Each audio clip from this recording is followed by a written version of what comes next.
এদেশের মা বোনদের গর্বে আল্লাহ তাআলা বেশি বেশি করে আবরার ফাহাদ, শরীফ হাদি,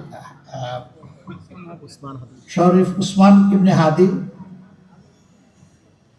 আবু সাইদ, এদের মতো বীর আল্লাহ বেশি বেশি করে আপনাদের গর্বে আমাদের জন্য আল্লাহ উপহার দিন। মায়েরা যখন সন্তান নয় বীরের জন্ম দিবে, এই দেশ হবে বীরের জাতির দেশ ইনশাআল্লাহ। আজকে মায়েরা ন্যায়ের পক্ষে, সত্যের পক্ষে, মানবতার পক্ষে আল্লাহর দ্বীনের আওয়াজ তুলতে ঘরে ঘরে যান।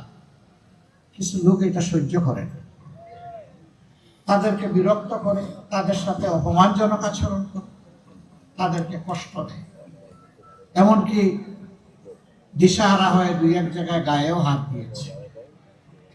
আমরা তাদেরকে বলি, তোমরাও আমাদের মতোই মায়ের গর্ভ থেকে দুনিয়ায় এসেছো, মাকে সম্মান করতে শিখো।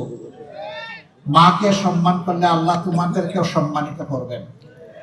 যেই জাতি মাদেরকে সম্মান করতে পারে না, অপমান তাদের জন্য অবধারিত।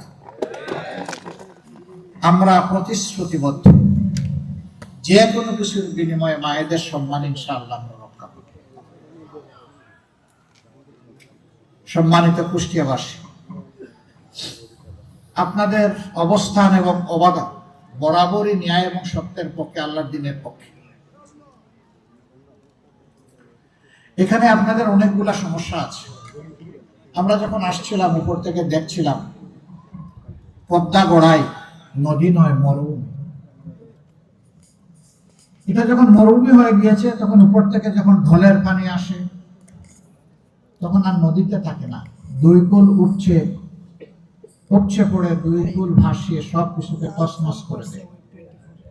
বছরের পর বছর নদী ভাঙ্গনের কবলে পড়ে বহু মানুষের জীবনের স্বপ্ন ধূলিসাৎ হয়ে যায়। অনেক মানুষ সর্বশান্ত হয়। কেন এমনটা হলো? নদী তো আল্লাহর নিয়ামত। বিশ্বের যেখানে গিয়েছি, নদীগুলার কত যত্ন নেয় তারা, কুলের সন্তানের মতো যত্ন। নদীর যাতে কোনো ক্ষতি না হয়, তার নাব্যতা, তার স্রোত, তার পানি ধারণের ক্ষমতা এবং পানির স্বচ্ছতা শতভাগ নিশ্চিত করার জন্য তারা জান প্রাণ দিয়ে চেষ্টা করে। আর আমাদের দেশে আল্লাহর এই নিয়ামত গুলোকে তিলে তিলে খুন করা হয়েছে, হত্যা করা হয়েছে। এই নদী খননের জন্য প্রত্যেক বছর বাজেট থাকে। নদী খননের সমস্ত টাকা পেট মুখ দিয়ে ঢুকে পেটের ভিতরে চলে যায়, নদীর বালি আর উঠে না, খনন হয় না। শুধু কি নদী না, উন্নয়নের নামে 54 বছর কম বেশি যারাই ক্ষমতায় গিয়েছেন, এই একই কাজ তারা করেছে। এই যারা 54 বছরে দেশটাকে খামলে একেবারে তছনছ করে দিয়েছে, আমরা গভীরভাবে বিশ্বাস করি এদের দৃষ্টিভঙ্গি এবং চরিত্র পরিবর্তন না হলে যা দেশের জন্য ভালো কিছুই করতে পারবে না। এদেশ সকলে, শুধু আমাদের না, এদেশের আসমানের নিচে জমিনের উপরে যারাই বসবাস করে, দেশটি আমাদের সবার। কিন্তু আফসোসের বিষয়, এত নির্যাতিত হওয়ার পরে 15.5 বছর 5 তারিখ যখন একটা পরিবর্তন আসলো, আমরা দেখলাম পুলিশ নাই, বিজিবি নাই, আনসারের ছায়া নাই। নিব আমাদের সেনাবাহিনী জান প্রাণ দিয়ে চেষ্টা করছে কিছু করার, তারা পারছেন না।